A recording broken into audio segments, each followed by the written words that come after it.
I appreciate you coming on, Jeremy. This has been great to get to know you a little bit, and excited to talk today. So Looking forward to it.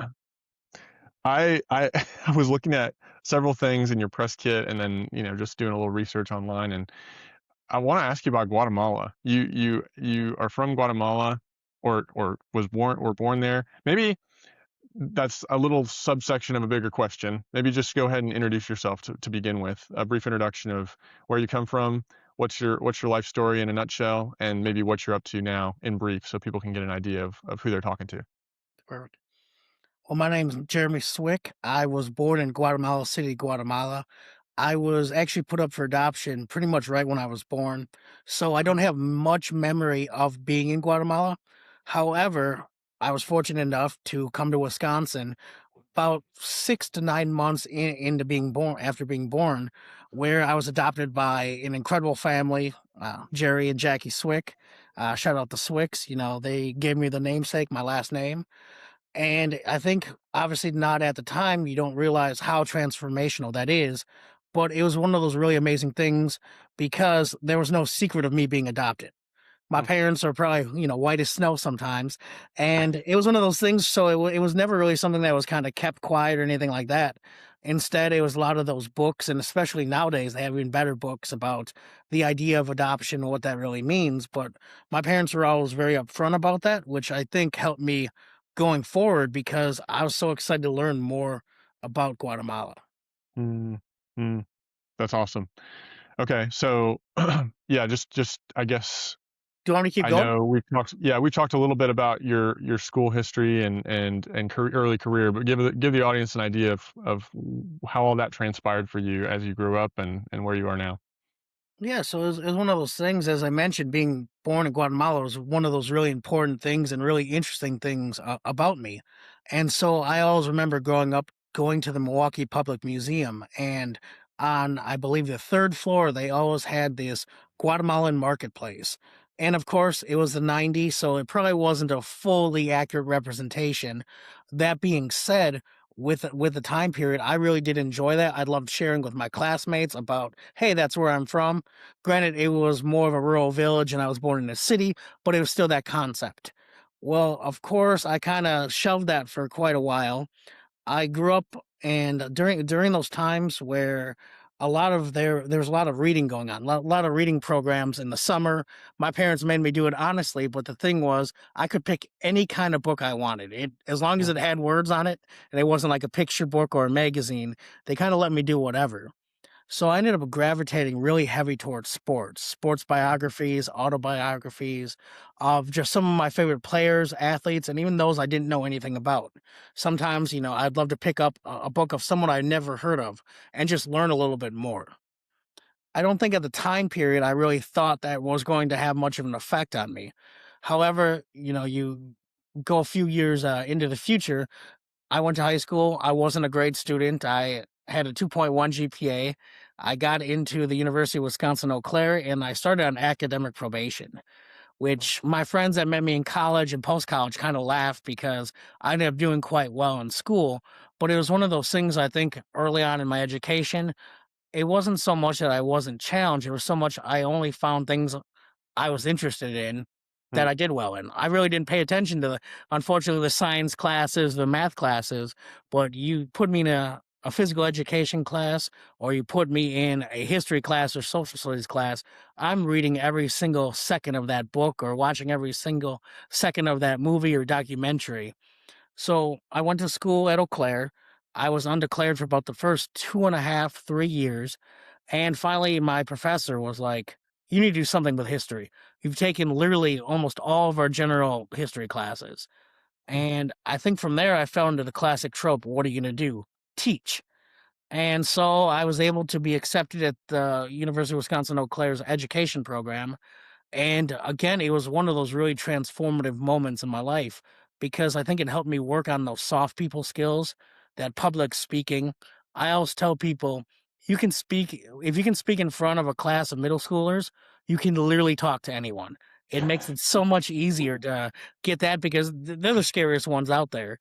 yeah. Well, I was fortunate, I didn't realize at the time, but once I went on to do things like ESPN, do a podcast, and do other, sports opportunities, I always thought back to those times of teaching in front of a middle school class, and it Mm, always made me laugh because, Paul Feinbaum, he's not scary. Those kids in 7th grade were a little bit more intimidating, I'll be honest. mm, I decided shortly after my undergrad that the classroom probably wasn't where I was meant to be. And I was able to pivot pretty quickly to grad school. Again, I was fortunate knowing all my history professors at Eau Claire that they were able to really streamline me in. I decided I was going to go to grad school in August, going into that season or going into that semester. They were able to help me out and they waived my GRE. They I had to audit my classes the first couple weeks because my paperwork was still going through, but I knew all the professors. They had believed in me enough to know that I had that opportunity to succeed. And of course, it was a little bit of risk on them because who knows? What if I didn't pan out and they kind of, pulled all these strings to help me out? Fortunately, that wasn't the case, and school went really well. The person who actually started the New England Patriots Hall of Fame, Brent Hensel, he had graduated from the University of Wisconsin Eau Claire about 10 years before I did. He was over at the Green Bay Packers Hall of Fame at the time, but our professors saw we were very much on the same trajectory in how we looked at history, our love for sports. I had read my early undergrad on early American rugby, and I ended up writing my master's on college football stadiums in the 1920s. mm. And so we were really on that same trajectory, that same path. And he was gracious enough to help me get the internship at the Pro Football Hall of Fame. Wow. And that was the Pro Football Hall of Fame was in Atlanta. Is that correct? So that was in Canton, Ohio. That was Oh, okay. that was the one in Canton, Ohio. I was fortunate to be an intern there in 2016. And for me, as a kid from Wisconsin, that was the same year Brett Favre was inducted. And so Wow. I also joke because much like teaching in front of the classroom, I didn't realize at the time, but you meet your favorite players, and I met my favorite players really quickly early on in my career. Everyone else, it was like, "Oh, you're nice, great to meet you," but in my brain, you're not Brett Favre. So it was one of those things where it really helped me kind of remove myself from just being a fan, but also working with these athletes and coaches, and I'd argue a little bit more of a professional environment. Sure, sure. Yeah, excuse me if I butcher some of these locations and names and different Hey, things. you're I'm good. not I'm not in the sports world quite like you are. I never really had been a avid fan, we'll say, but I'm a Packers fan from the past, so I do share that with you back in the day, growing up in Wisconsin. But yeah, I did see that you were, and I wanted to ask about this too, but I know you've jumped around a little bit. I did see that you were in Atlanta at a football museum that was Chick-fil-A Y- sponsored or So around related to that brand in some way. That was really cool to see as well. Yeah, so I was after grad school and after bouncing around to several different museums, I always like to share the moment because a lot of times you get the highlights. I got to go to Mhm. this museum, that museum.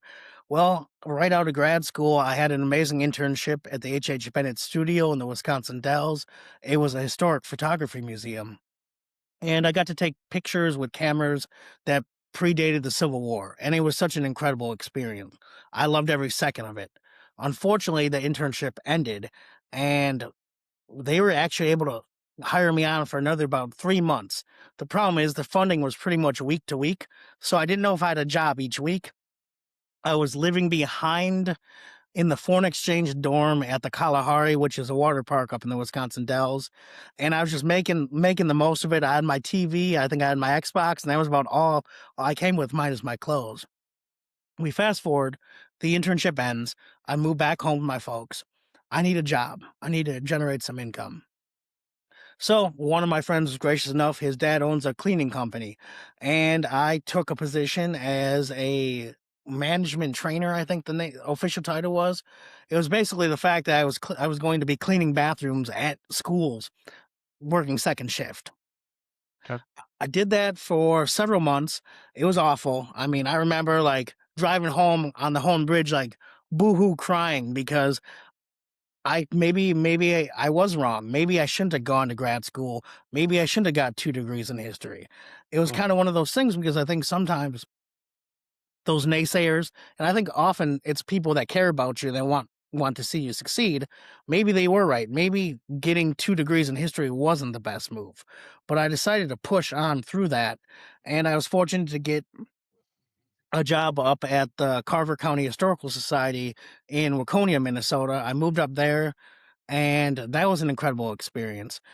Fast forward, I was fortunate enough, again, through those connections in the sports museum world, which I didn't realize was a thing until probably about 2016, Mm, that I was offered the position as the historian and curator at the Chick-fil-A College Football Hall of Fame down in Atlanta. wow, wow. What was that like? It was one of the absolutely most incredible experiences. As I mentioned, the Chick-fil-A College Football Hall of Fame, we were fortunate in that building to have a lot of different sponsors, from everyone from Kia to, of course, Chick-fil-A, Coca-Cola, Southern Company, which is the power company, Georgia Power down there. And I say that because one of the amazing things what most museums don't get is we then had someone to underwrite our exhibits, Hmm, which was fortunate in the sense that it gave me more money to create the exhibit, not obviously go out and buy artifacts or anything like that, but the actual design processes. We just had that advantage, which a lot of museums don't, is I was able to, let's say, submit an idea to the Southern Company for a historically black college and university exhibit. They were hmm, able to underwrite the $250,000 that would take to actually create that vision. wow. Is that unique at a museum like that where you have so much private funding like that, I guess, if you call that private funding, but maybe not. Like it sounds different from some of the other museums you've been at where you've described kind of this cash strapped, running out of funding kind of thing. Was that unique in Atlanta there, or is that more common than we would know? It was incredibly unique, to be honest. One of the good things and bad things, people, especially in the South, I learned, love their college football more Mm, so than the pros up here. I remember when I moved down to Atlanta, they asked what team I cheered for. By default, I said the Green Bay Packers. And they were like, no, what college team do you cheer for? And totally. being a kid from Wisconsin, I said the Badgers just kind of by default because unless you go to school somewhere else, that's generally who you cheer for and support Right. in the North, up here in Wisconsin. Down south, it was a religion on Saturdays, and I think a lot of that funding was behind that because we'd have top execs from these companies come in, and they either played football somewhere or had a allegiance to an alma mater, and it was always really interesting in that sense. So I would say it was pretty unusual to have that much support, frankly, from Hmm. a financial lens, and it was in part because it was college football. Yeah. And then you've had a couple more stops along the way before where you are at now, or is that where you were most recently before you started Swick Media? So it was one of those things before, I would say before all this, when I was living in Minnesota, it's kind of where the idea of Swick Media began. Mm, I was, as we talked about with a lot of those museums, they're amazing, they're incredible, but they also don't pay well, or sometimes right. literally nearly at all. I remember up in Minnesota, I was eligible for food stamps, working a full-time job, fresh out of grad school with a master's degree. It was one of those catch-22s. I absolutely loved what I was doing, but also I needed groceries. I needed to pay rent. And the idea of Swick Media really kind of developed out of that. I wanted to see what else was out there without going to get a second job. And it crossed my mind going to the local convenience store or the gas station and picking up a couple extra shifts to really, frankly, make rent sometimes. Hmm. But instead, I looked on Google and YouTube and really started self-taught how does social media work? What can you do in social media? And I laugh because I started with Fiverr, which is kind of like a task oriented app or Hmm. program. And I still remember the day I got paid like 25 bucks a month to create like 20 graphics or something like that. It equals to about $1 a graphic. But at the time I was so excited and I have to laugh. I'm blown away that someone actually paid me because I've looked at some of those old graphics and they're nothing and I'm glad they'll probably never see the light of the day. But it was one of those things where I really enjoyed it, and I thought maybe there was something. One of the things about museum jobs, a lot of times, especially when you first start in your career, it is usually a placement. So, for example, Carver County was a 15-month placement. And Mm, most of those places, again, with the budget constraints, they're not going to be able to hire you after those 15 months. You might do a stellar job. It's just they've written that grant for that specific amount of time. Wow. So the second I started in Minnesota, I was on the clock. I knew Wow. that 15 months would go by and they go by quickly, that I would have to find something new. And so, again, I really didn't want that to be the vicious cycle, but I also wanted to continue to develop my tools and skills. And once I learned a little bit more about the social media aspect, I was able to then pitch that when I went, for example, to the College Football Hall of Fame. I could work with their marketing team, and we did a lot of behind the scenes tours of old jerseys and programs and things like that. And it was another example, another opportunity for me to kind of refine my skills in public speaking Mhm. and sharing that rich history. Well, after a while, I realized my heart was back in Wisconsin. My friends, my family was there. I think one of the things is during the pandemic, I was living in a studio apartment in Atlanta, and it was basically a concrete box, which Mm, gave me an unlimited time to think and kind of recalibrate what I was really interested in, what I really wanted to do. And I'd realized that it was kind of time for me to move on from that specific museum. I was fortunate. I decided to move back to Wisconsin, Milwaukee, and I was at the Wisconsin Black Historical Society as their first archivist, which meant they were founded in 1987, which meant I was digging out and creating a blueprint for an archive that basically had been untouched. It had been stored, but it really hadn't been organized and sorted. And so it mm, was one of those really unique challenges and perspectives that I was able to really help them build an archive and then set a blueprint going forward. mm, Then last year in May of 2025, I decided, or I think maybe fate decided for me that it was kind of time to go all in on SWICKMedia. It felt like I was working two full-time jobs. I was falling asleep random places in like chairs and stuff because I'd be working all day and then I'd come home, I'd edit, I'd try to find time to, have a little bit of a social life. And it got to the point where I just really realized I needed to make that jump. mm. Yeah, I'd love to dive into that. I guess following up on just the story and what a journey as a historian. I don't think I've ever talked to somebody in depth like this who has a history background, history degree, and it's interesting to hear your perspective on and where you've ended up. As there are a lot of people out there who at least when I was growing up, would kind of tell me like, "Don't you dare get a degree in history or something like that, because you'll never find a job or whatever, blah blah blah." But somehow you were able to stick it out and follow your passion. And you mentioned how the naysayers or those people who maybe unintentionally are naysayers. They really do want your best. But I guess I'm struck by how much of a passion you have for this and how that propelled you all the way through to where you are today to still be so passionate about history. I just want to know where that came from. Like where's your bent toward history in general? Where does that come from? Like why do you think that's part of who you are? Absolutely, and I think it's one of those things, and I'll say it's part about trusting the process. Trust the process, and I Hmm. say that because, of course, this entire thing didn't happen overnight, and there were moments of self doubt. I have to laugh because I love the app called Time Hop, and it reminded me 9 years ago I completed my and passed my comprehensive exams, which was a 4-section, 40-book exam. Each section had 10 books from history, and we had to memorize the not the entire book, obviously, but we had to memorize key points and kind of create a definitive answer to the responses, or excuse me, definitive responses to the questions we were given on this comprehensive exam. And I Wow. remember I've never studied so hard. I mean, I read 40 books. Memorized, the authors, the subject matter, and it was one of those things that I think proving to myself that I could do it. It was another unlock, another opportunity to just kind of see what I had.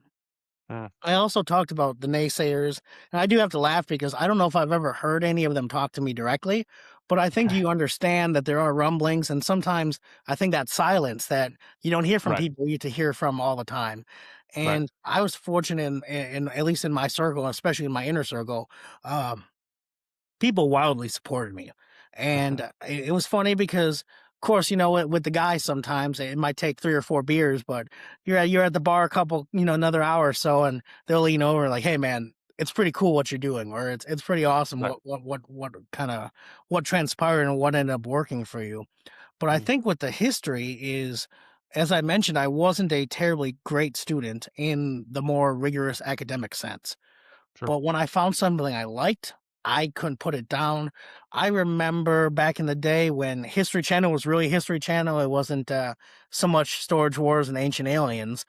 But I remember I loved skipping school to stay home and watch the documentaries on like the pyramids or again whatever it may be. That was the funny thing is because it didn't need to be a specific subject for me per se, but it was, Uh, I think, that understanding of the past. And I think a lot of that is attributed to going back to what we were talking about originally was being from Guatemala, wanting to learn mhm, more about not just my history, but I think that kind of opened the floodgates of me wanting to learn as much as I can about, I mean, really almost any subject I kind of find interest in. And uh-huh.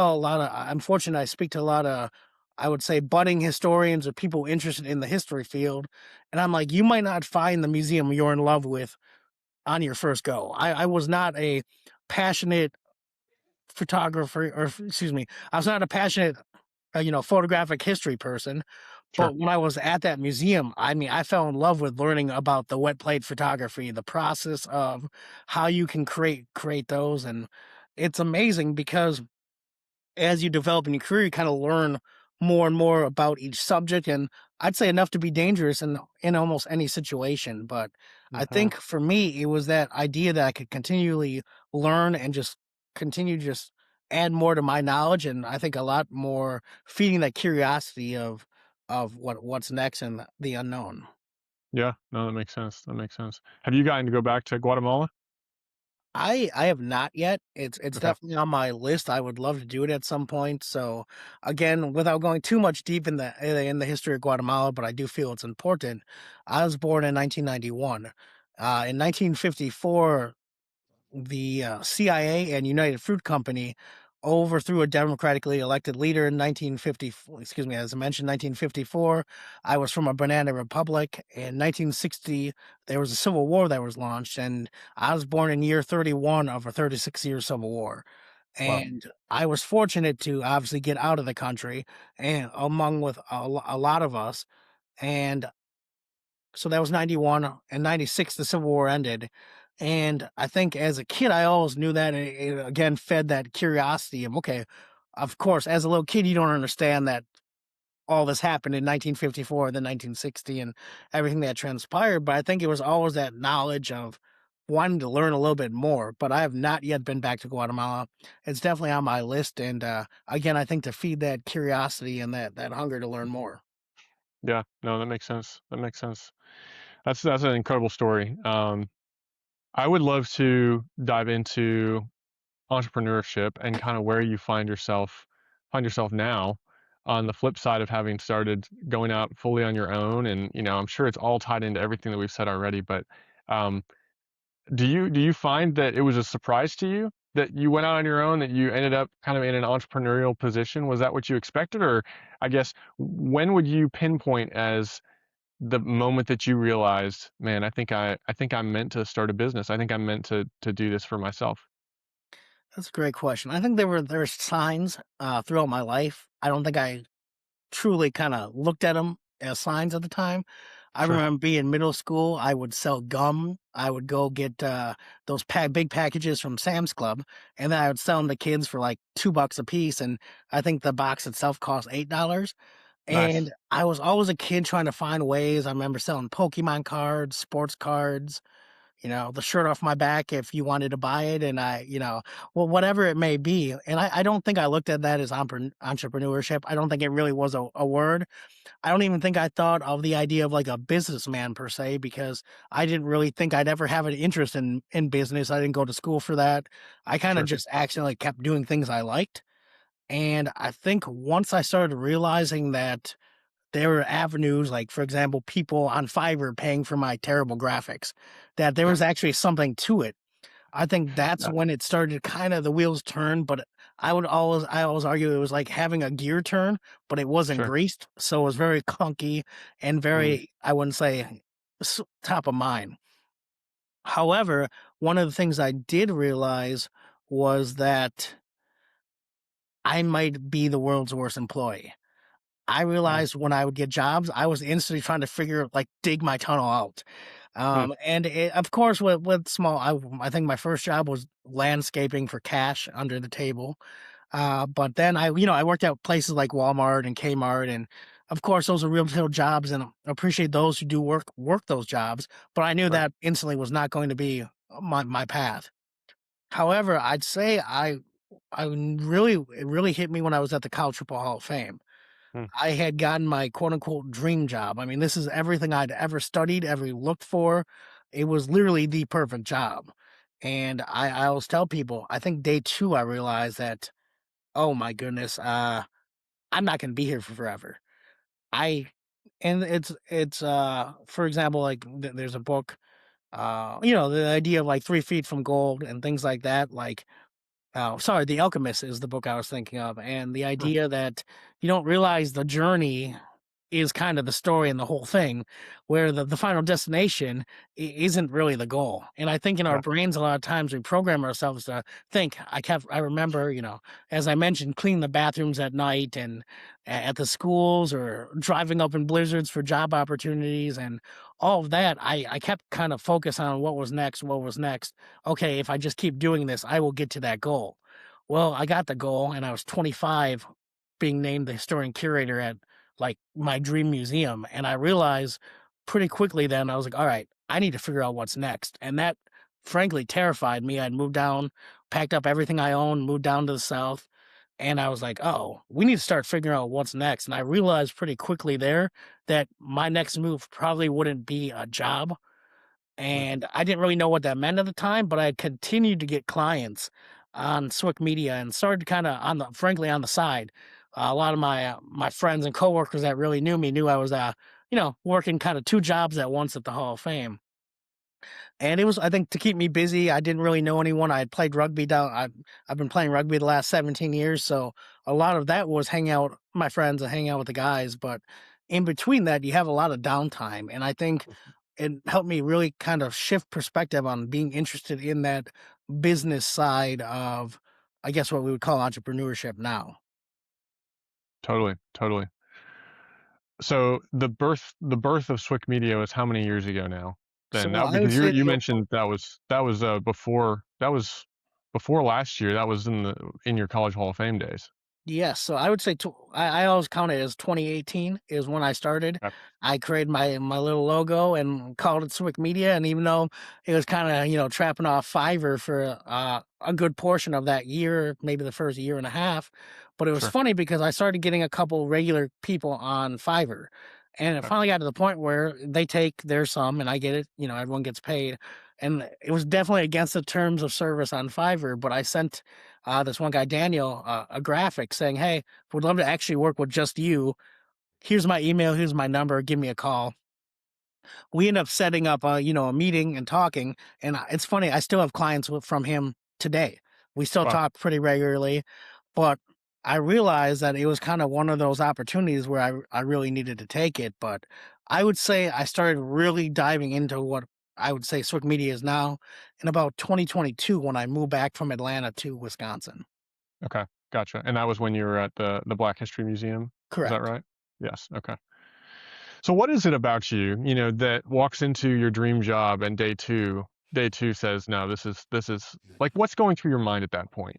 Like this is not gonna work forever, like was that a letdown first? But then two, like, I don't know, like what do you think compels that thought in you? I would be honest, man, it was more than a letdown, it was devastating. Yeah, It was really devastating because I'd worked so hard, I'd at points, I'm basically living out of my car half the time, just moving from one opportunity to the next. You sacrifice a lot to actually get what you want and chase that museum dream is as crazy as it sound. It's kind of one of those moments where every moment you're flashed back in your head, cleaning the gross stuff off the bathroom at, 1:32 in the morning to, at one point it was not like quite a paper route, but it was at gas stations, those tops, where they have advertisements, at the gas pumps. yeah, I was running around the middle of Wisconsin winter putting those up because it was another cash job. One of my buddies ran it. It was all over media, and I was literally going from gas station to gas station doing that with a master's degree while knowing I was about to go to work again that night and work the second shift. And it was like all these things I had done, which at the time I thought were the correct things. And turns out they were definitely the correct, the correct next steps. But Hmm. I'll be honest, it was devastating. And I think it was one of those things where I was like, well, I'm here now. I've made this and it's gotten me this far. So I might as well see what these next steps are. And obviously, it wasn't always as clear cut because I don't think in life it ever really is, especially as you mentioned, getting to that idea of entrepreneurship. But it Hmm. was one of those things where I was like, all right, well, this got me this far. And now I know when I feel this kind of, I always call it the roller coaster effect, that pit in my stomach, like I'm about to go down a giant drop. I'm like, now I'm a little bit more excited. I remember after being the moments of devastation, being a little excited because I'm like, all right, I think I've unlocked whatever this is. So I feel comfortable in seeing what's next and knowing that it might not happen in this second, but also being open to seeing what other opportunities are out there. That makes sense. Yeah. There's something so crazy about entrepreneurs and business starters, business owners who like we just have this drive in us, I guess, and this need to continually grow. I've heard someone say it's a need to grow.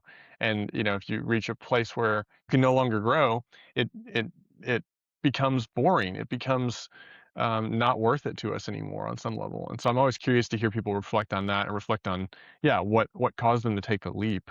Um, what would you say is your motivation now?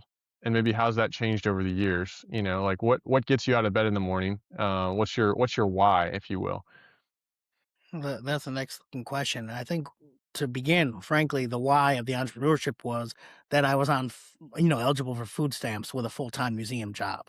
But Sure. obviously, and I don't care what entrepreneur, the money doesn't do it. It might cover it up for a little while, but frankly, I think for me, a lot of it was realizing what I can create myself. And I say myself, I'll say it in quotes, because there was a huge team behind me from supportive parents to friends to family to, business people to, so many people have just helped me along the way because they see you're chasing something. And Mhm. there's so many people who don't mind lending advice or a hand or, seeing how they can help you.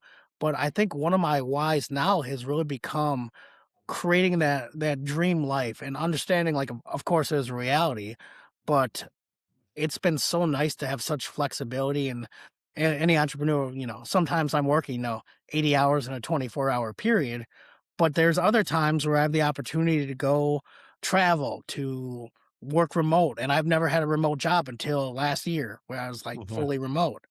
And so I think a lot the why for me is kind of exploring kind of life more than just a 9 to 5 in a cubicle job. And of course that's great for some people. And we talked about the Hall of Fame. One of the things I did realize and probably one of the reasons why they generate so much revenue compared to other museums. It was much more of a corporate feel. I had a desk, Mhm. I had a cubicle, and I think that might have driven me, a little bit crazier because I wasn't so used to that. I was used to the museums where I'm giving tours, sometimes I'm archiving, sometimes I'm taking photos. You're doing kind of a wide range of things, and I Mhm. think that kind of corporate atmosphere, I think, scared me a little bit in the sense of knowing that wasn't what I wanted long term, but I think a lot of the why now is really seeing what's out there for myself. And I think a lot of it is trying to, I wouldn't say inspiring, but helping people along the way as well. I think that's become Mhm. a really big important thing for me is talking to people when they have questions or, seeing how I can help them. But I think also realizing in the podcasting sphere, which is primarily the clients I work with now, is being able to tell that story. I think as a historian by trade, I'm a storyteller. I love sharing other people's stories because I think they're so important. And of course, I think again, we're talking about history is of course is kind of the main things you learn in a history class. And I think those are great and I think they're important. But I loved hearing the stories of those people maybe not as well known. And I think it was one of those things where that kind of helped me spring into my career, if that makes sense. Mhm. Mhm. Yeah, no, that makes sense. That's really good. I'm hearing a lot through between the lines about like what makes you tick and what some of your wiring is. And there's the historian part of you, there's the extremely driven and determined part of you. There's the bad employee part of you that you mentioned, that world's worst employee. What else have you learned about yourself along the way, in this journey that's specific to, like, this is who Jeremy Swick is. I didn't realize this before, but now I know it now. Would there be other things you'd add to that list that I've picked up on as we've talked? I mean, and I know I've said it before, I think it's so much about trusting the process, and Sure. people are like, what does that mean?" I'm like, "I don't know every answer, I don't know every outcome," and I tell people, "We don't know the alternatives." I could have, let's say I stayed at the museum down in Atlanta. Let's say I stay another week, I get hit by a bus or something, I'm no longer here, and this whole conversation didn't happen. I know that's an extreme, but I think so much for me, it's been doing the next best thing.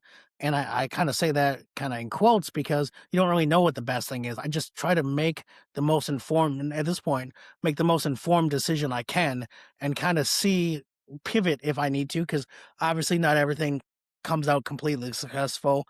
I remember, excuse me, when I first left the museum, I had a client all lined up I was excited to work with, and it just kind of fell through. And I'm like, oh, that was going to be a kind of really nice pillar I had.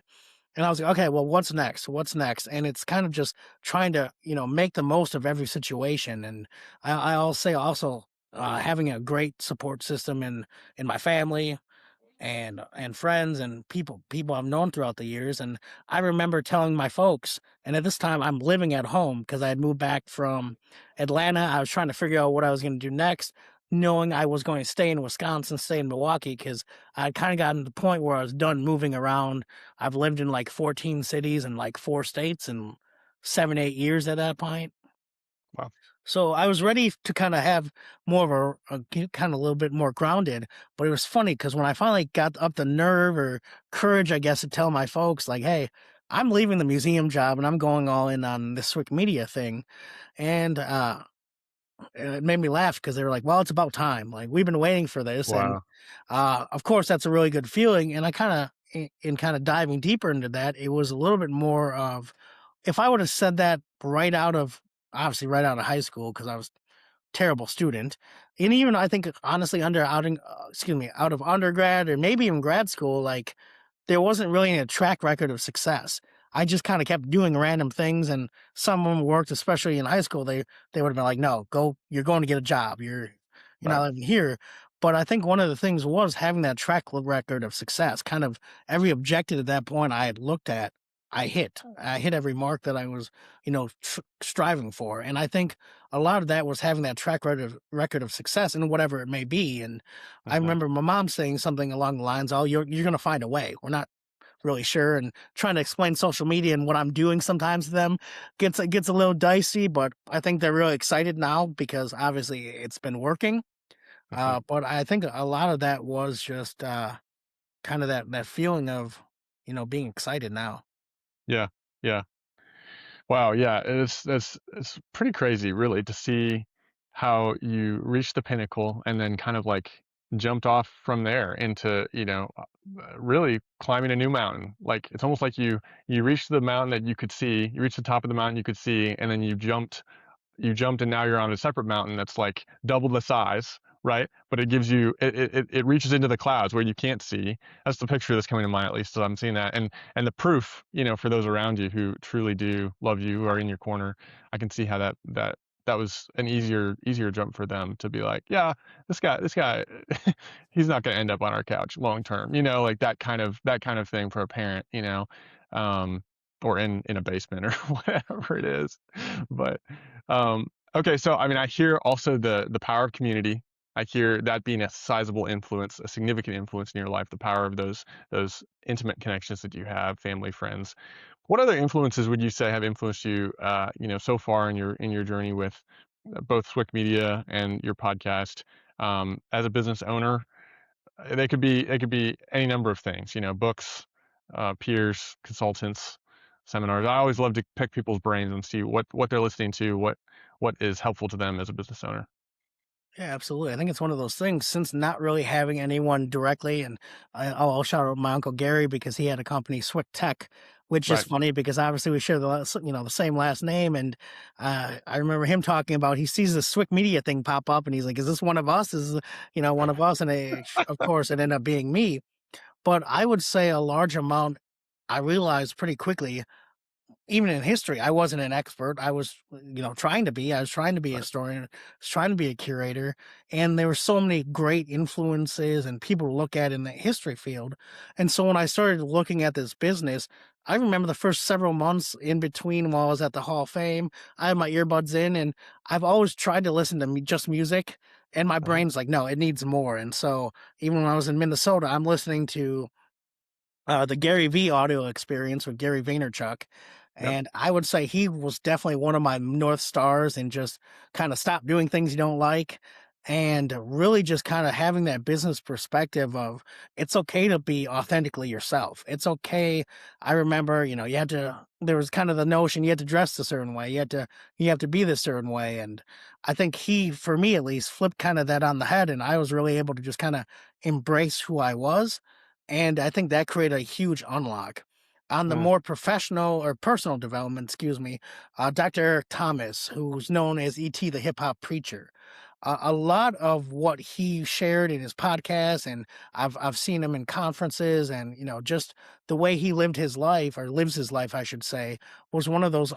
I guess you'd say another North Star for me that really kind of put things in perspective, kind of creating those pillars of, not just my family, not just faith, but having kind of the business perspective and those pillars as well. And I think things like that really helped me grow. And of course, there's things I saw that I didn't really love. And I won't go into naming those names, but it was kind of those things that maybe I was like, okay, well, I'm not going to frame my kind of outlook on, on that viewpoint, but Mhm. guys like Stephen Bartlett and Diary of CEO, and kind of learning more about the podcasting game because I kind of have a funny story about that is how I got into actually producing podcasts was that a lot of my social media clients started to kind of hear like a lot of entrepreneurs here, hey, you need to start a podcast.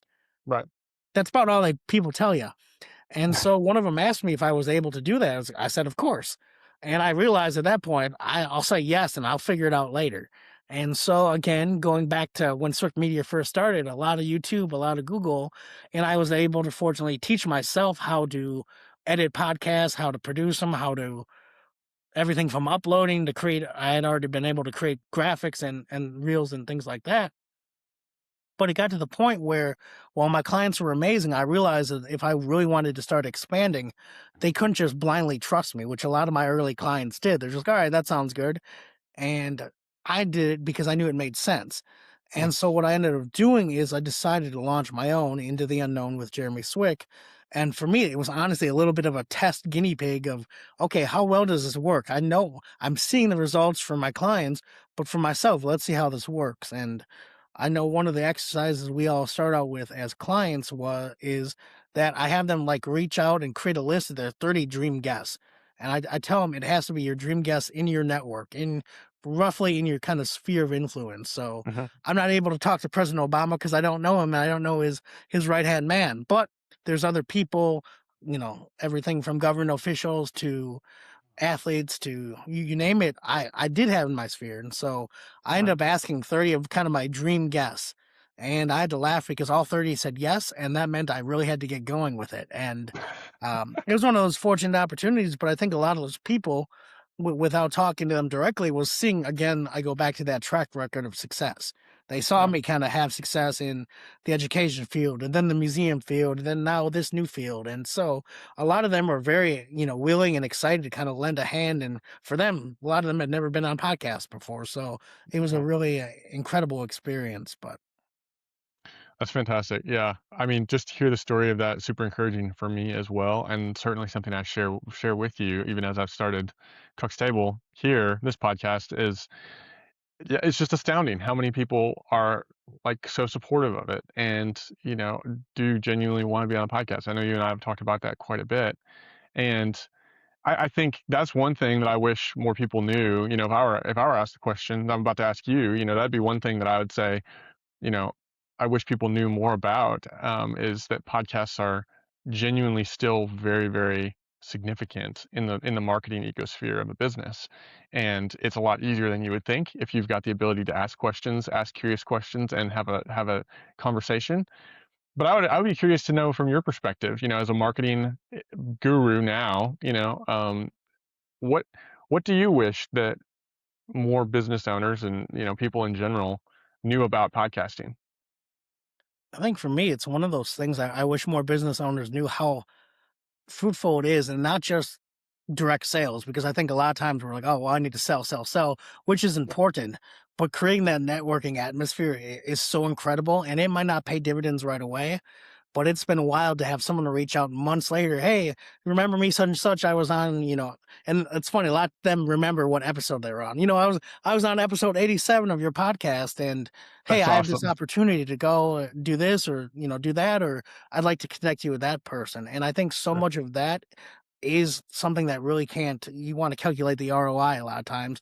As a business owner, that makes a lot of sense. But I think so much of that is creating that real human, genuine connection, because I think a lot of times, as we talked about, not everyone's on podcasts every day. And Right. so you alone stick out more than me reaching out. Hey, Andrew, you want to go get a cup of coffee when you're in Milwaukee next? Okay, Right. yes, maybe if it works out, we can do that. It'll be fine. But you'll remember being on someone's podcast. And I think it creates that next level of connection without doing a whole lot different than you would be talking about in front of a cup of coffee, if that makes sense. Oh yeah. Oh, 1,000%. Yeah, it really does.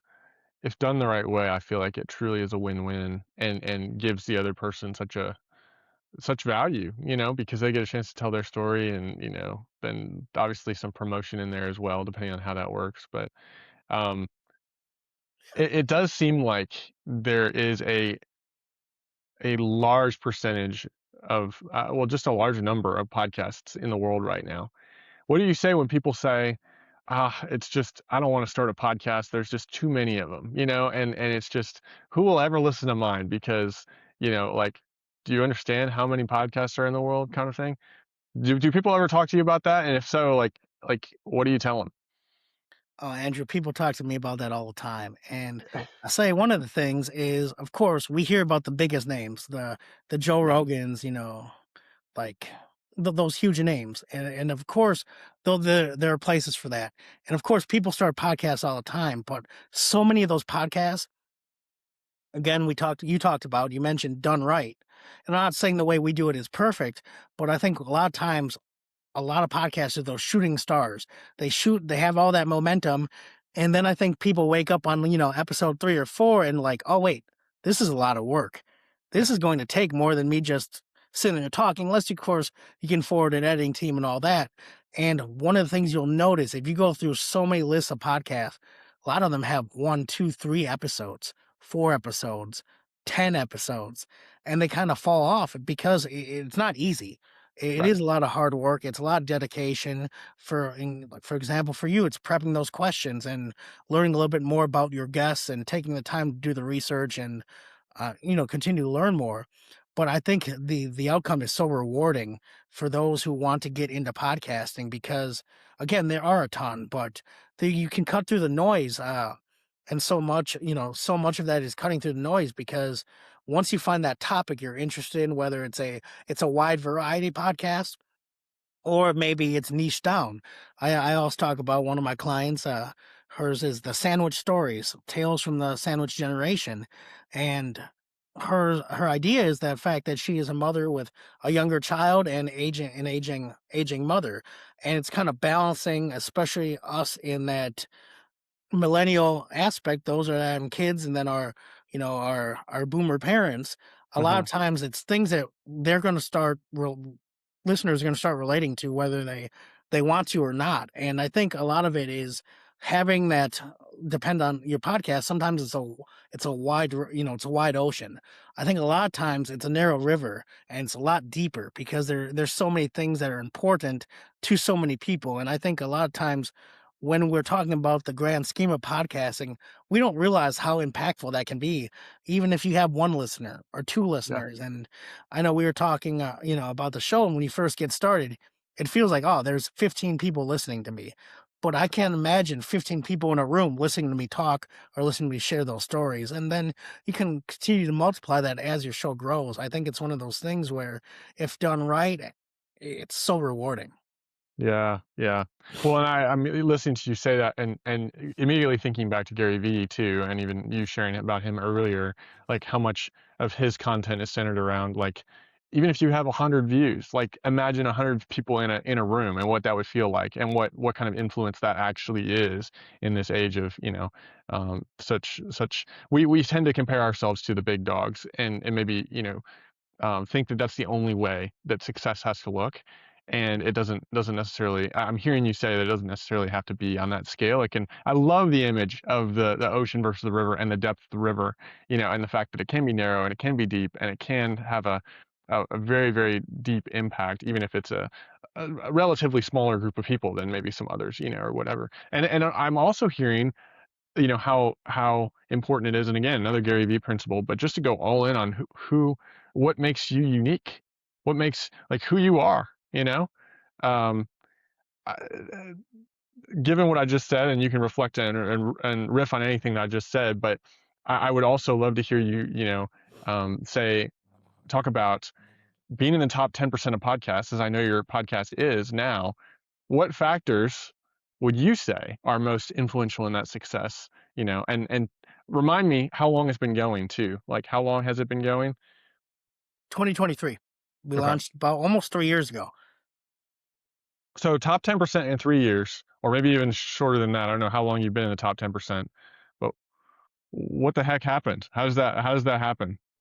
So it's funny you mention that because it goes back to being that authentic. And I got a quick Yeah. story about that authenticity because I tell people like what you're seeing right now of me, who I am, and my friends that I laugh because I have friends that I was bowling with some of my friends from middle school the other day, and I still keep in contact. I'm fortunate with friends like that to stay in contact with. But it's one of those things you're not like who you see is not who you've always been.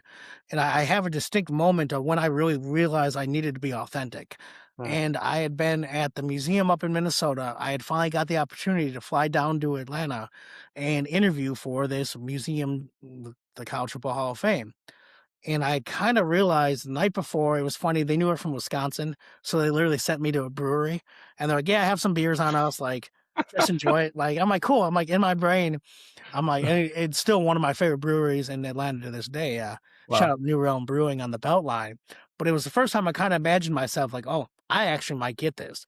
All these Yeah. things, I put all these eggs in this basket. Not all the eggs, but a lot of the eggs in this basket. I actually might get it.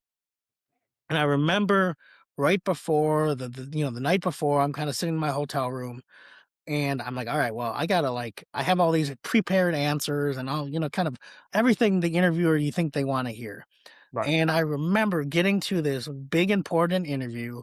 There's all the exec and the board members and everyone who's trying to hire me and all that good stuff. And they asked me like, all right, so like who are you? Tell us about yourself. And I had this prepared answer of, hardworking, graduate school, all that stuff. And all I could think of is like, just like, all right, I guess I'm going to be totally honest because I don't know what else to say. I was like, I love say, "Oh, I love cheering on the Green Bay Packers. I love drinking craft beer. I love playing rugby because you might see some, bumps and bruises every once in a while. And this is who I am, and this is how I think I can help the museum." And this is when I went, and then I went into kind of actually how I could help the museum and my background without saying it.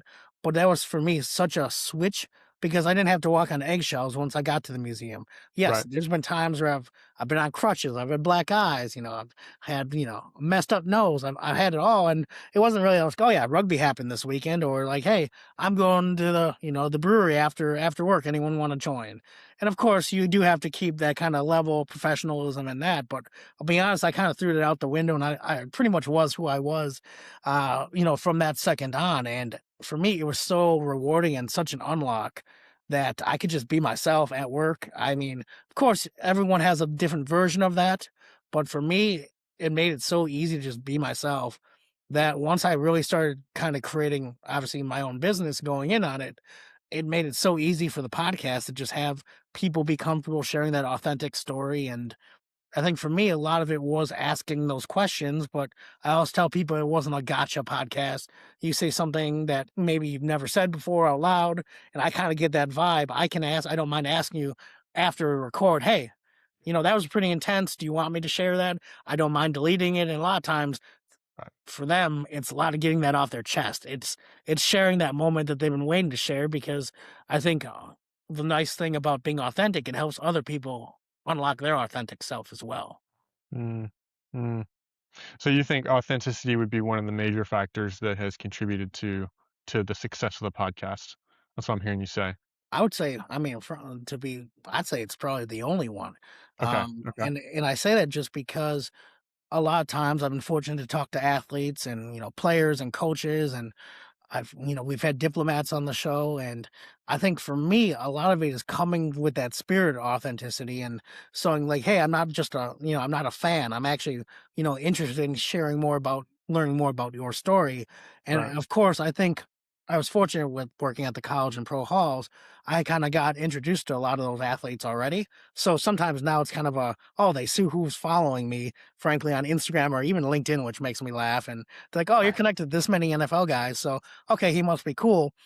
Right. Of course, that comes over time, but a lot of times after finishing those kind of interviews, they're like, "Oh, this was great. Like, I enjoyed this. Oh, you should talk to such and such, or I know such and such, and I think they'd be a great fit for your show." And I think it's coming with that spirit of authenticity and like genuinely wanting to learn more about people's stories. I think Mhm. hopefully shows through in the podcast, but I think it definitely, hopefully shows through with the guests that continue to be excited to be on. And now we're kind of going to the round where we have sometimes repeat guests, and I can say, "Oh, check out episode 37 or whatever it might be." And we can now talk in sometimes it's a year, 2 years later, and oh, what's going on? Well, how did that work out? Or how did you pivot from there? Because you're clearly doing something else now. And it's been Mhm. really cool in that authentic journey to have people share more about their story.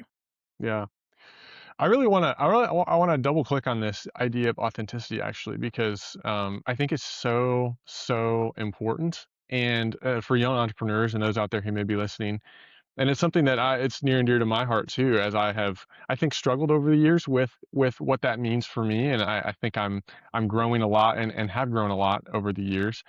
But you mentioned this moment for you where you could say like you could look back and go like this was the moment, that I was truly able to say, "Come what may, I'm gonna be Jeremy Swick, and I'm not gonna apologize for it." I guess 2 questions, maybe. Why was it difficult for you to be that before?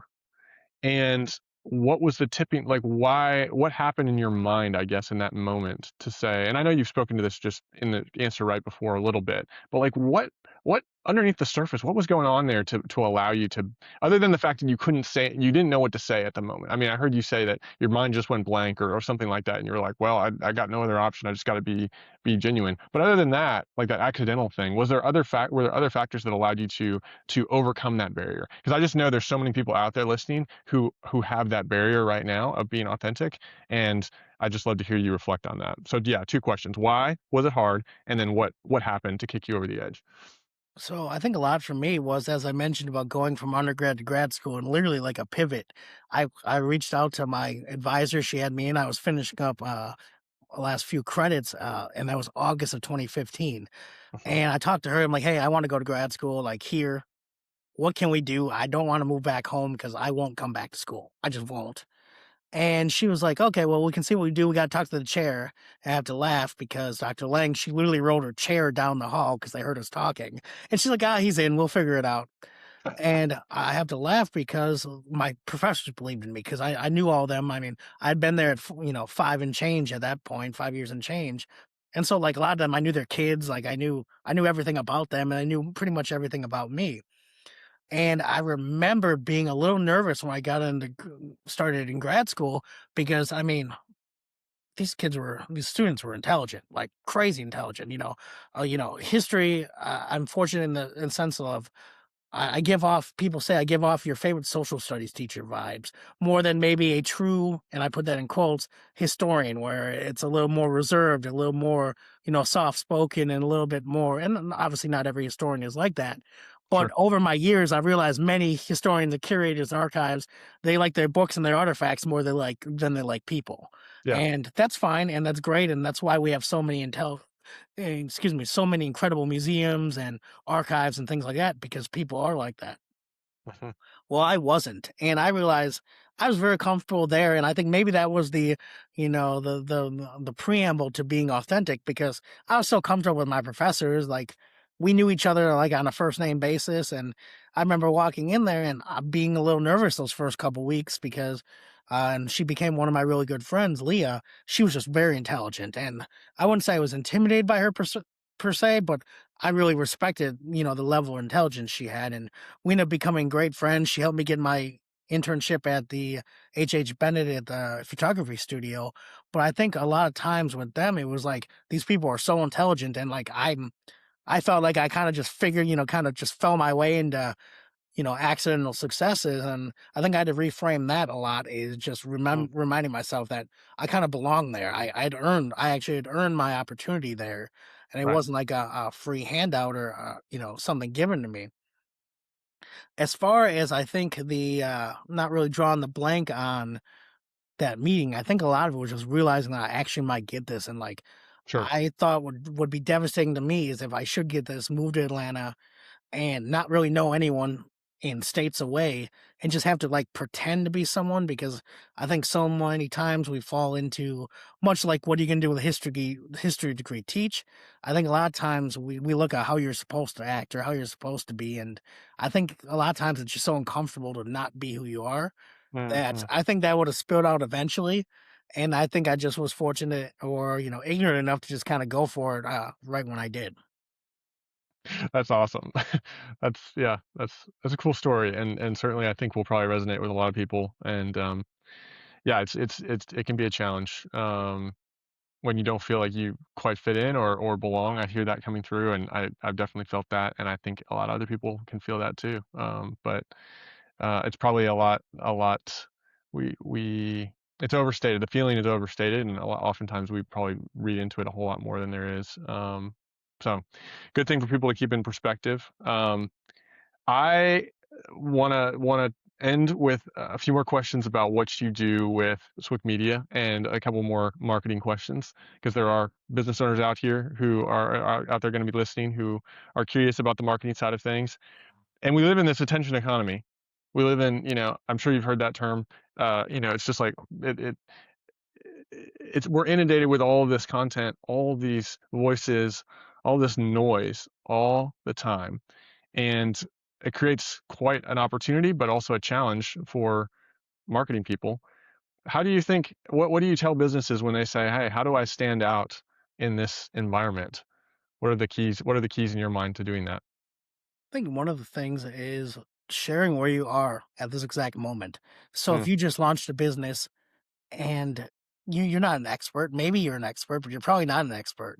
You can talk about being on the journey of, yo, I just quit my job and I'm going all in on, XYZ. And I think that resonates with people so much more than saying, oh, hey, I did this and now I own this business. And sure. a lot of times I think it is sharing that story. And honestly, a part about, again, I think so much of it goes back to being authentic, Yeah. is being willing to share that vulnerability of, hey, I'm just getting used to this. I'm not an expert. I'm not a guru. I'm on the way. I'm learning every day. And this is how I can help you, or this is how, this is what we do. And I think so much of that for especially those entrepreneurs and newer business owners is just really being authentic about sharing where they're at.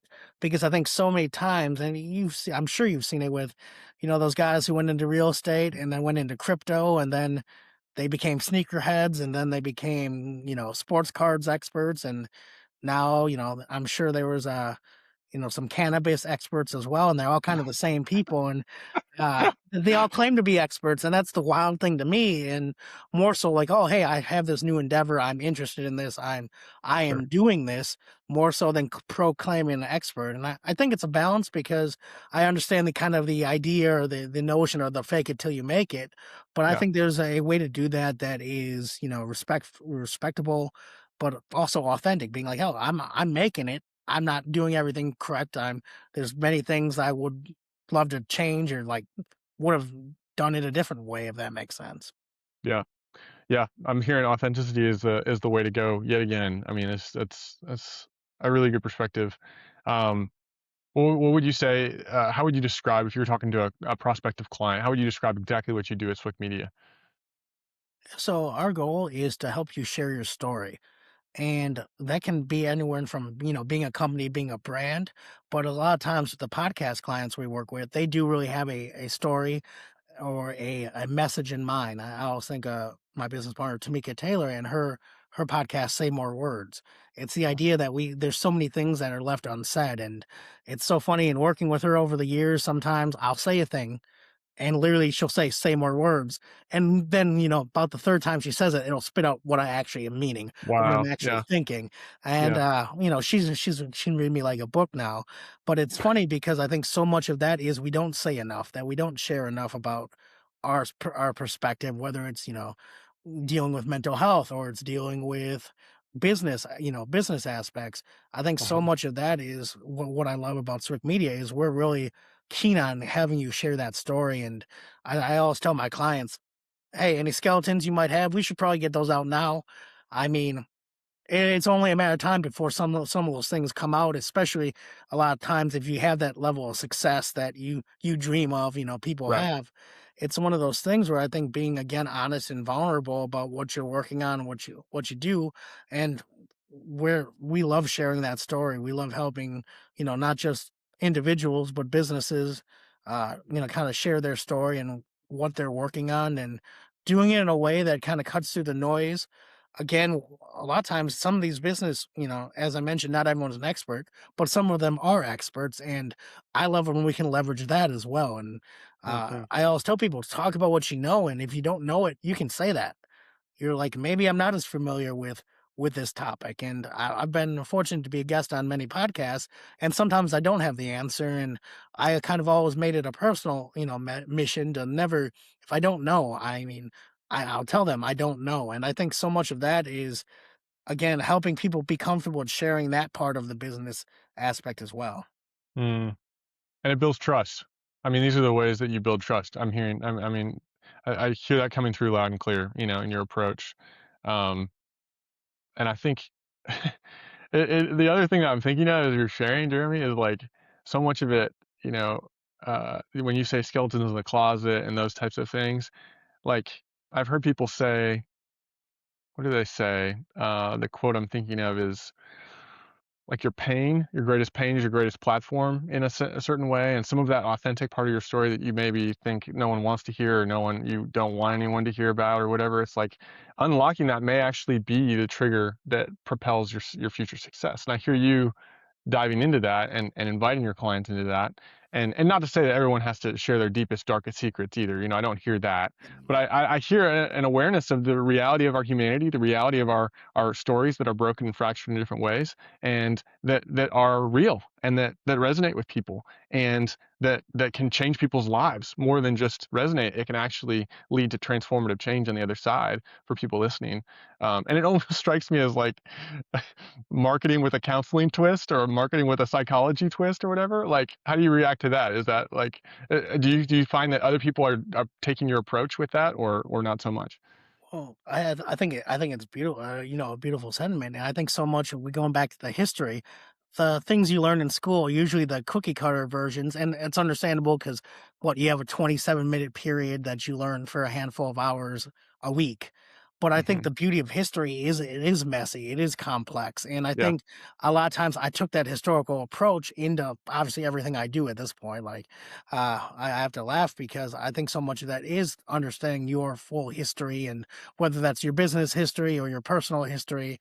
I think so much of that is I think people read that authenticity. Again, I keep saying that word, but I don't know if I have any other way to describe it, but I Right. think that comes through when you're talking about what you're struggling with, what you're working on, your successes. And I think, as you mentioned, it builds that level of trust. This guy just shared this, and okay, well, I'm struggling with that too, or I have that, concern too. And I think it's again being more comfortable with it starts with yourself, frankly, Yeah. being comfortable with yourself, and then you're able to kinda share that message, and, I mean, so much of that is, people buy from people, and, of course, there's big name brands, and that's great, and they do their catchy giveaways or jingles and all that. But I think so much in the entrepreneurial space, so many of those opportunities are word of mouth or word of experience. And I think it's so crucial for those small business to medium sized business owners to really double down on their message and who they are. And I think it's one of those things you never want to act a certain way when you're on a podcast or you're doing an interview, and then they meet you in real life and you're like, oh, this guy's a jerk. Like, oh, Right. that was all fake. Okay, because then that experience, you go back and tell your friends, your coworkers, your colleagues, oh yeah, that guy isn't that great. And Right. I remember being fortunate meeting some of those people I looked up to, like Dr. Eric Thomas. I got to meet him several times now, and I was like, "Oh, this guy's exactly who he is. This guy Mm, is who he is to his core." And for me, that was so inspiring and insightful for a lot of those people when you meet him, and they're like, "Oh, that he really is that guy." And wow. I was fortunate to do with a lot of coaches and athletes, and I always say that as a little bit of a caveat because, of course, people have negative experience with athletes and coaches all the time. It's Yep. also you might be the 73rd person to ask them for an autograph that day or that question or that time period. So I always recommend, kind of giving that grace because they're human as well. I Right. was fortunate working in the kind of capacity I did. Their success was my success. So like they realized that I was there to help them, not just like get something from them. So a lot of the athlete experiences I had were incredible because, I'm helping with their Hall of Fame induction. I'm getting their artifacts to the museum, or we're at a golf outing and we're hanging out, and you know, I delivered Vince Young's birthday cake one year, and we're singing with Vince Young, is singing Happy Birthday, and it's so funny. And one of the reasons I mention that is because. Uh, my background is quite a bit of memorabilia, and I actually have Vince Young played for the Packers for about 3.5 weeks as a preseason player, ended up getting cut, and that's a whole story in itself. But I have his one of his preseason jerseys. I'm looking right at it, and it's funny because you start to build rapport with players and coaches and things like that, and it becomes, of course, personal, but then it becomes a little bit more friendly. And Yeah. I think it's so important just to kind of have that, again, going back to that authentic conversation and experiences. Yeah. I'll never forget a good family friend of ours who actually was a low key mentor to my brothers and I when we were growing up. He actually worked with my dad at the nonprofit that my dad worked at, but his name was Gary Blunier. And shout out Gary if he ever listens to this. But I'll never forget his 60th birthday party. This guy was relational through the core, like to the core. We lived in Arkansas at the time, but he was from Illinois. He was a farmer, like, salt of the earth kind of dude.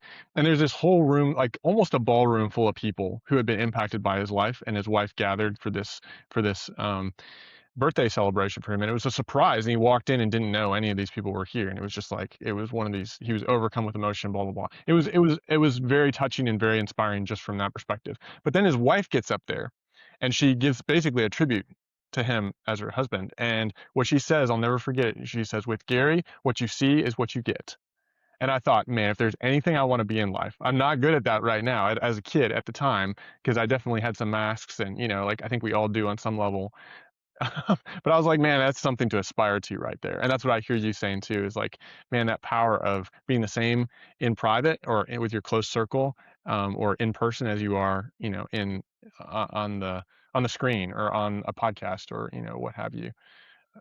It's a wonderful, endearing, like, attractive personality trait, anyone who that I come across with that, so, yeah.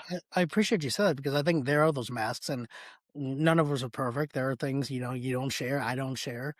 But I think in general, I think it's so important, and it's so much doing work on yourself.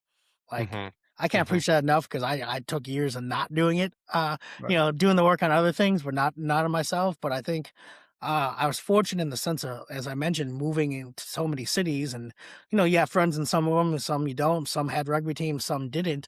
So I think I had to spend a lot of time with myself and really figure out what I wanted to do, and keep. For me, a lot of it was keeping this museum dream alive and seeing what's next. And I think I was fortunate, and I wouldn't say unfortunate, but fortunate to get that. I got a career job at 25. Like that's Mhm. what people.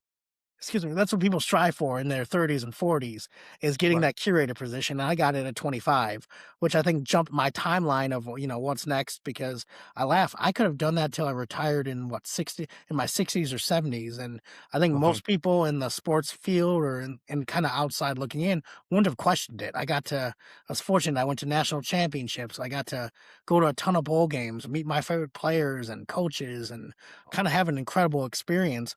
But I think so much for me was realizing that there's more, and Mm. first being devastated as I mentioned, but then kind of being excited to see what's next and what else is out there. Yeah. Yeah. Yeah, well, you are an example. You're a shining example of someone who has fought through to stay true to who you are internally. And so many people would sell out, at that stage and go, it's too uncomfortable to go further into what I truly want, or to, be honest, truly honest with myself, or it's just too uncomfortable, too scary. I'm not going to do it. I'm just going to sit here in this job that I've gotten for myself and just be content. But underneath the surface, they're really not. It's contentedness, but they're really not. They're just selling out to the comfort of it, or instead of being authentic and true to themselves and saying no, whatever the cost is, I'm going to be me, and I'm going to go for that. And I think it's just a inspiring testimony to, as we've talked today. There's just so much that people can learn, I think, from your approach. I think it's great. So um yeah, thanks for sharing all that. Another question I wanted to get to about the marketing side of things.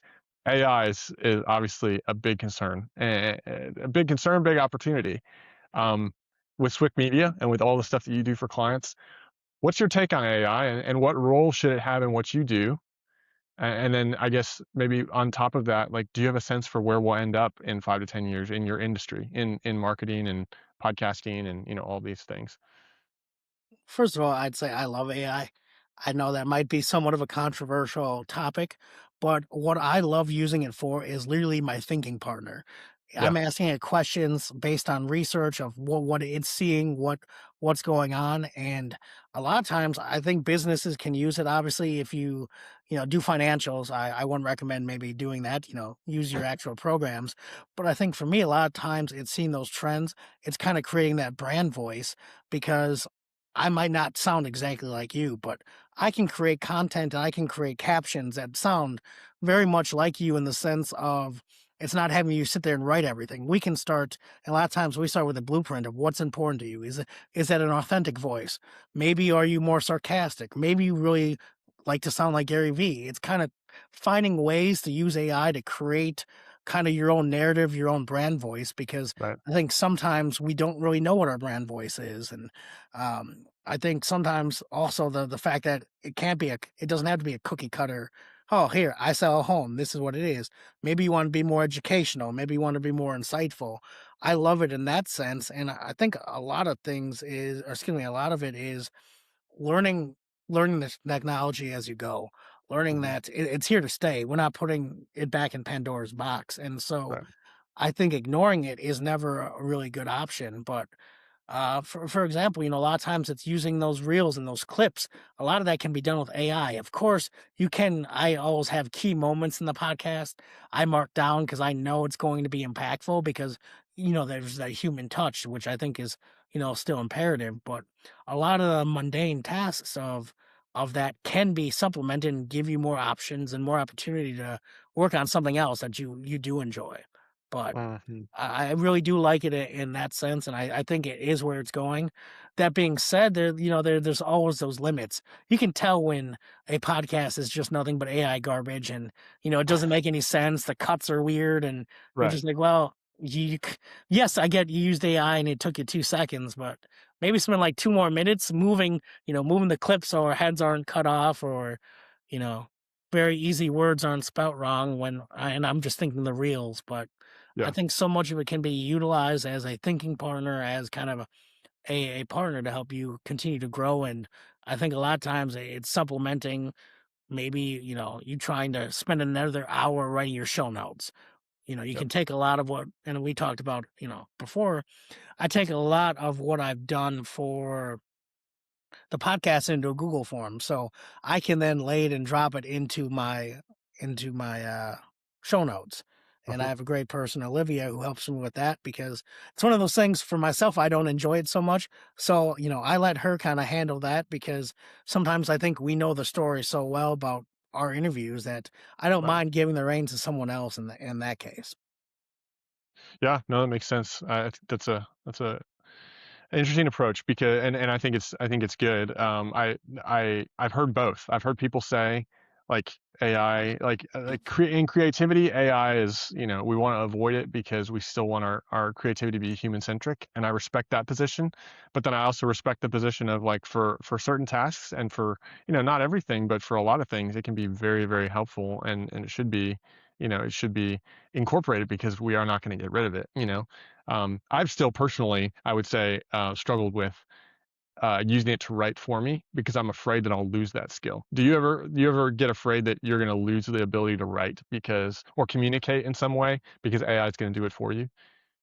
I would say I think it's a valid concern. For myself, I don't think so much, Okay. especially because, for example, it's really nice to not have to transcribe an interview myself.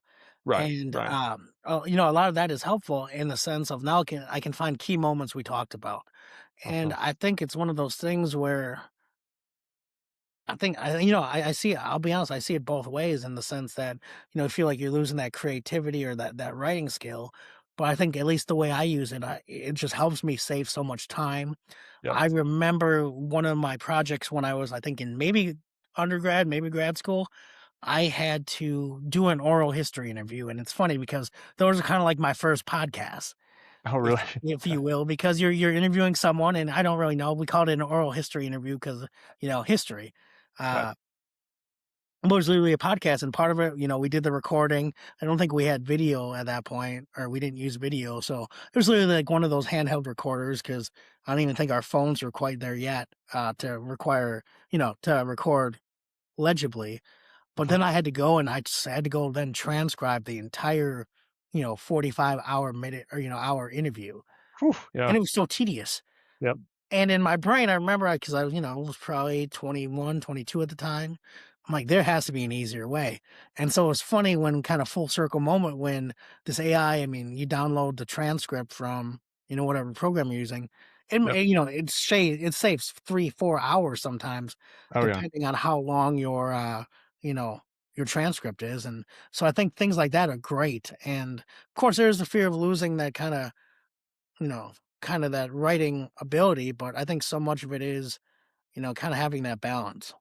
Yeah, I think it gets back to kind of what we were talking about maybe pre-show, you and I, about just the when you pre-record so many episodes at once and then you take 3 months off, like you were saying. There's almost this, you can tell that you're a little bit rusty. That's what my that's what my family always used to describe it as. If you hadn't done something in a while, you were rusty. But that's I think the more legitimate concern. It's like, man, all these like the automation for transcribing. Oh my gosh, like that's incredible. But it's like when it goes to writing everyday emails to me, and I get to my desk in 3 months of having it written an email, and for whatever reason I don't have access to AI that day, and I go to write an email and I'm like, how do I do this again? Like that's the what haunts me. I'm not sure if that's a found it like an actual good worthy fear to have or not. I haven't experienced that yet because I haven't let it do it for me that much. But there's a lot of people who are going hook, line, and sinker into some of that, and I'm going, I hope you don't get too. I hope you're able to write a letter to your wife someday or your husband. You haven't lost all of that ability, and you have to. I don't know. Again, I'm doomsday maybe, but it's been my reflection on it. So I don't know, but I mean, I think it's such a balance, and I think yeah, it's one of those things where I think, frankly, we're all going to have to make a personal decision, I guess you could say, about how much we wanted to, right. be in our lives. But I think for me, at least, the reality, and maybe it's the historian in me seeing, there are so many people that were kind of anti, car. When Yes. the Yep. horse and buggy is just fine. There's still people that just use horse and buggy, but I think so much of it is adapting to that new technology, whether the car and the horse are, a great example, but I think so much we realize it saves so much time. I can't imagine, having a beeper in the 90s and having to run to a payphone to call my friend. And I think Right. a lot of times we're going to, as humans, we go to the path, the least resistance. Whether that's good, bad, or indifferent, but I've seen from a historical lens that tends to be how we've always been, if that makes Yep. sense. It's Yep. just No, kinda, a new level, a new devil, if you will. it's good perspective. Yeah, it's great perspective coming from someone with your level of expertise into all of that. Um, yeah, okay. What are you most proud of in all of this journey so far? I mean, I'll just incorporate everything, because it's all related. It's all led you to where you are right now with Swick Media and, the podcast Into the Unknown. What are you most proud of on the journey so far? I think one of the things is, and I mentioned my community and my people quite a bit, Yeah, but the fact that I have friends from elementary school and like middle school that I, don't see all the time, but we see each other when we can. Sometimes now it's at their weddings and, things like that, or it's, once a year when we go ice fishing or something like that. To have those kind of friendships, and of course, life happens. You're not friends with everyone your whole life, right. but having those people that still believe in me, that known me as, a middle schooler who was selling gum to people, all the way to, being fortunate to go get my undergrad, then earn my master's. And, it was so funny. As I mentioned, I was on the Feinbaum show for the SEC network, and I was on ESPN. And the amount of texts I got from people I haven't talked to since high school, some even like middle school, that it was such a cool moment for them to know me throughout, my life, to see that kind of that moment happen. Was just one of those things I always took with me. And unfortunately, even yesterday, I was at a funeral for one of my good friends, lost his mother. Wow. And even seeing guys I hadn't seen in years, because we're all going to support our guy, just having some of them even come up and say, "Hey man, it's cool what you're doing. Like, we haven't seen you in a minute." But I think never losing sight of that, who I am, and those people that, of course, no one's perfect. I have moments, but it's one of those things that, for me, I think really has stuck with me, and it kind of propels me to keep being who I am, but kind of keep going as well. Because I don't think you understand. I don't think we really understand as entrepreneurs how many people are watching. And of course, there's people Yeah, rooting against you, I guess, but I don't ever give those people any mind. It's so many people, like, it's wild. They wish they were doing that, and they might never, because now they have kids. Now they have an expensive mortgage. They're married. They're not as, able all the time to chase those dreams. And but I yeah. think it's one of those things where it's really cool to see people that you've known for years support you still, and like just think it's awesome what you're doing. And I think that's one of the things that I'm most proud of. Mm, yeah. That's that's good word. It's really inspiring, honestly. What gets you most excited as you look toward the future? There's a ton on your horizon, I feel like. What boils to the surface for you? Well, for me, man, it's continuing to grow. It's been so exciting. I bought a condo last year, and I always laugh. Now I'll tell you the story, because I don't tell this one on the podcast a ton, or on a podcast a ton. But it was so funny. Again, going back to people knowing you your whole life. My Yeah. last studio, in quotes, was in my childhood bedroom. And it was so funny because where you were looking at, I was literally my childhood bed. I have a desk behind me that was literally like where I did homework as like a high school, middle school student. Wow. And it was so funny because I'm interviewing like Olympians and like diplomats and all these, wide variety of people. But all my friends I grew up with are dying because they know I'm in my childhood bedroom. And they were, you remember stories of growing up and like all the crazy things that happened. But it Yeah. was kind of one of those moments that it all just makes me laugh of kind of how far you can come and how far, kind of continue to grow. But it's been exciting getting the condo, and like now I've actually had some people in the studio in my space now. Mm, And for me, it's been exciting too, is starting to work with clients I really enjoy working with. Of course, when you first start out in business owner role test, sometimes you frankly need someone with a pulse and willing to pay for your services. And yeah. I always do my best to do right by I've always did my best to do right by those people, obviously. But it wasn't, again, creating a business that I loved.